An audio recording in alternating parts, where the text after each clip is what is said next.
ایشر ڈرامے میں دکھایا جاتا ہے کہ میر عبد الرحمن آئمہ کے کہنے پر حویلی آ جاتا ہے اور آتے ہی بہت زیادہ پریشان ہو جاتا ہے جب وہ دیکھتا ہے میر عبد الرحمن کے بیٹے میر عبداللہ کو۔ اس کو تو یقین ہی نہیں آتا کہ یہ اس کا بیٹا ہے، لیکن آئمہ اس کو سچ بتا دیتی ہے۔ آئمہ کہتی ہے کہ یہ تمہارا بیٹا ہے اور میرے پاس اتنی زندگی نہیں ہے کہ میں اپنے بیٹے کی حفاظت کر سکوں یا اب اس کو اور زیادہ پال سکوں۔ جب تک میرے میں ہمت تھی، جب تک میرے میں حوصلہ تھا، میں نے اکیلے اس بچے کو پالا، اکیلے اس کا خیال رکھا۔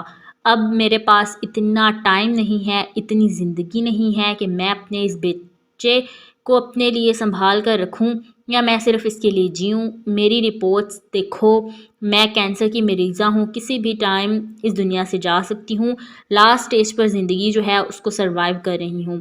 میرے لیے اب اس زندگی کو مزید آگے لے کے چلنا بہت ہی زیادہ مشکل ہے۔ میر عبد الرحمن آئمہ کی باتیں سن کر بہت زیادہ ڈر جاتا ہے۔ جب وہ آئمہ کی رپورٹس دیکھتا ہے تو اس کو واقعی میں یقین ہو جاتا ہے کہ آئمہ سچ کہہ رہی ہے اور اس کے پاس اس کے علاوہ اور کوئی آپشن نہیں کہ وہ میر عبد الرحمن کے بیٹے عبداللہ کو اس کے حوالے کر دے۔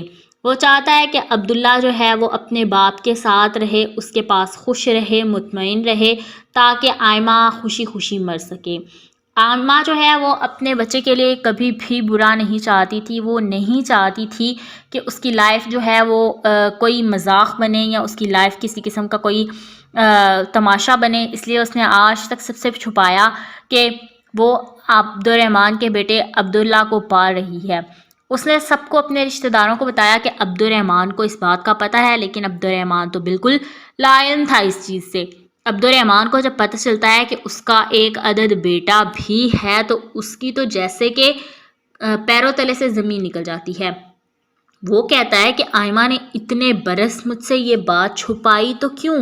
آخر میرے بیٹے کے بارے میرا کوئی حق نہیں تھا۔ آئمہ کہتی ہے کہ میں اس ٹائم تمہارے پیروں کی زنجیریں نہیں بننا چاہتی تھی اور نہ ہی اپنے بیٹے کو مجبوری کی آڑ میں یوز کرنا چاہتی تھی۔ میں چاہتی تھی کہ تم اپنے لیے جیو، اپنی لائف کو اپنے طریقے سے انجوائے کرو، جو کہ تم ساری زندگی نہیں کر سکے، اور میں نہیں چاہتی تھی کہ تم ہماری وجہ سے اپنی لائف کو جو ہے وہ اس طرح سے کرو کہ مجبور بن جاؤ، یا تم یہ کہو کہ تم نے ہماری وجہ سے یہ سب کچھ جو ہے اپنی لائف کو چھوڑا ہے، اسی لیے میں نے تمہیں نہیں بتایا۔ لیکن اب جب مجھے اس چیز کی ضرورت پیش آئی ہے کہ میں تمہیں بتا دوں، تو میں چاہتی ہوں کہ پلیز تم اس چیز کو ایکسیپٹ کرو۔ میں تمہیں بتانا چاہتی ہوں، میرے پاس اتنی لائف نہیں ہے اور میں چاہتی ہوں یہ کہ تم اپنے بیٹے کو اپنے ساتھ لے جاؤ۔ عبد الرحمن اس چیز کو بالکل بھی نہیں مان رہا، وہ کہتا ہے کہ نہیں، میں بالکل اس کو اپنے ساتھ نہیں لے کے جاؤں گا۔ دوسری جانب پارس جو ہے وہ بہت پریشان ہے، کیونکہ میر عبد الرحمن اپنی ویڈنگ اینیورسری چھوڑ کر آئمہ کی طرف حویلی آتا ہے۔ آئمہ ایکسائٹڈ بھی ہوتی ہے لیکن پریشان بھی ہو جاتی ہے۔ دوسری جانب پارس جو ہے وہ ڈبل پریشان ہوتی ہے کہ آج سے پہلے عبد الرحمن نے کوئی اینیورسری ایسی نہیں جو مس کی ہو، جتنی بھی بڑی مجبوری آئی ہو اس نے ہماری شادی کی سالگرہ ضرور منائی ہے، لیکن ایسی کون سی مجبوری آ گئی کہ عبد الرحمن نے ہماری شادی کی سالگرہ کو اتنی اہمیت نہیں دی اور کسی دوسری بات کو اتنی اہمیت دی جو کہ ہماری ویڈنگ اینیورسری سے زیادہ ضروری تھی۔ لیکن پارس مسلسل عبد الرحمن کو کالز کیے جا رہی ہے اور عبد الرحمن کا نمبر بند ہے، جس کی وجہ سے پارس کے دل میں 100 سوال پیدا ہو رہے ہیں۔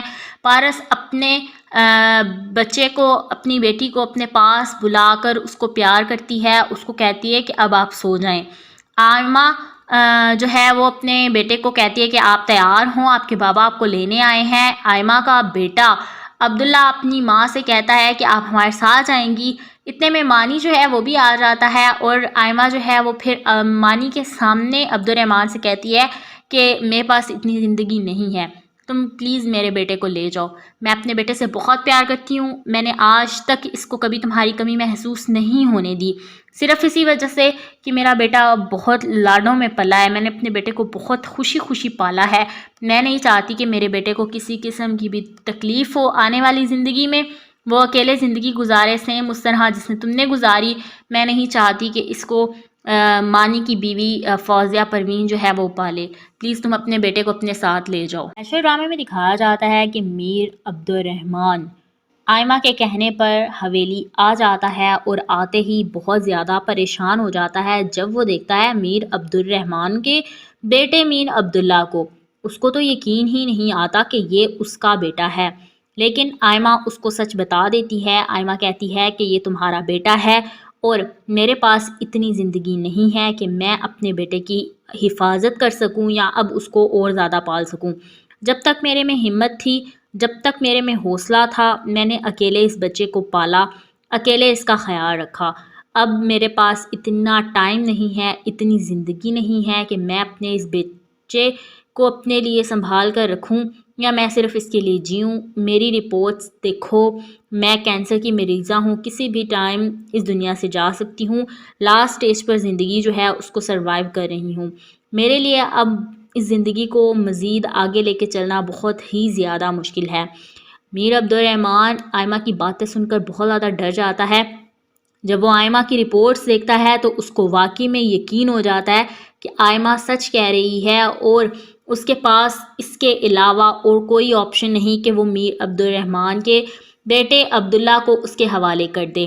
وہ چاہتا ہے کہ عبداللہ جو ہے وہ اپنے باپ کے ساتھ رہے، اس کے پاس خوش رہے، مطمئن رہے، تاکہ آئمہ خوشی خوشی مر سکے۔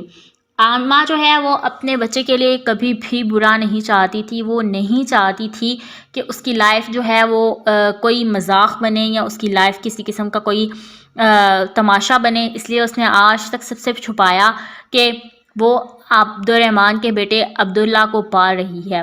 اس نے سب کو، اپنے رشتہ داروں کو بتایا کہ عبد الرحمن کو اس بات کا پتہ ہے، لیکن عبد الرحمن تو بالکل لا علم تھا اس چیز سے۔ عبد الرحمن کو جب پتہ چلتا ہے کہ اس کا ایک عدد بیٹا بھی ہے تو اس کی تو جیسے کہ پیروں تلے سے زمین نکل جاتی ہے۔ وہ کہتا ہے کہ آئمہ نے اتنے برس مجھ سے یہ بات چھپائی تو کیوں؟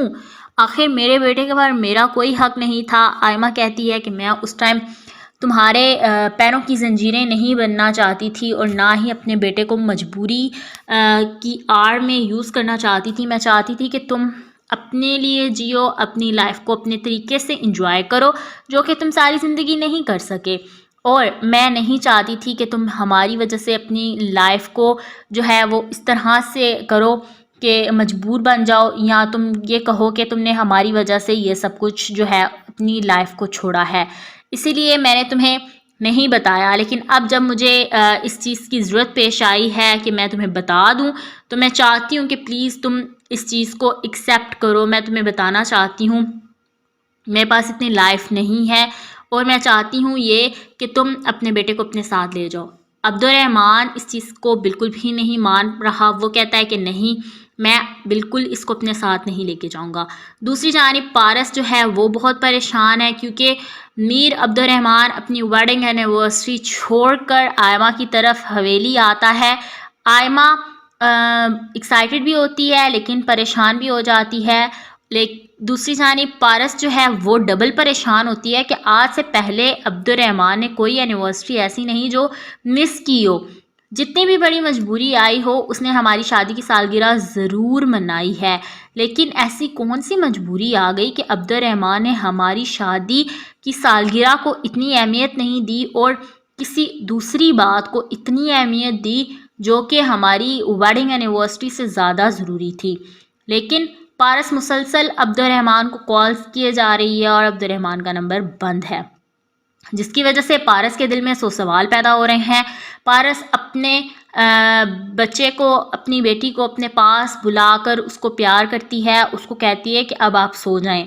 آئمہ جو ہے وہ اپنے بیٹے کو کہتی ہے کہ آپ تیار ہوں، آپ کے بابا آپ کو لینے آئے ہیں۔ آئمہ کا بیٹا عبداللہ اپنی ماں سے کہتا ہے کہ آپ ہمارے ساتھ جائیں گی، اتنے میں مانی جو ہے وہ بھی آ جاتا ہے اور آئمہ جو ہے وہ پھر مانی کے سامنے عبد الرحمن سے کہتی ہے کہ میرے پاس اتنی زندگی نہیں ہے، تم پلیز میرے بیٹے کو لے جاؤ، میں اپنے بیٹے سے بہت پیار کرتی ہوں، میں نے آج تک اس کو کبھی تمہاری کمی محسوس نہیں ہونے دی، صرف اسی وجہ سے کہ میرا بیٹا بہت لاڈوں میں پلا ہے، میں نے اپنے بیٹے کو بہت خوشی خوشی پالا ہے، میں نہیں چاہتی کہ میرے بیٹے کو کسی قسم کی بھی تکلیف ہو آنے والی زندگی میں، وہ اکیلے زندگی گزارے سیم اس طرح جس نے تم نے گزاری. میں نہیں چاہتی کہ اس کو مانی کی بیوی فوزیہ پروین جو ہے وہ پالے. پلیز تم اپنے بیٹے کو اپنے ساتھ لے جاؤ.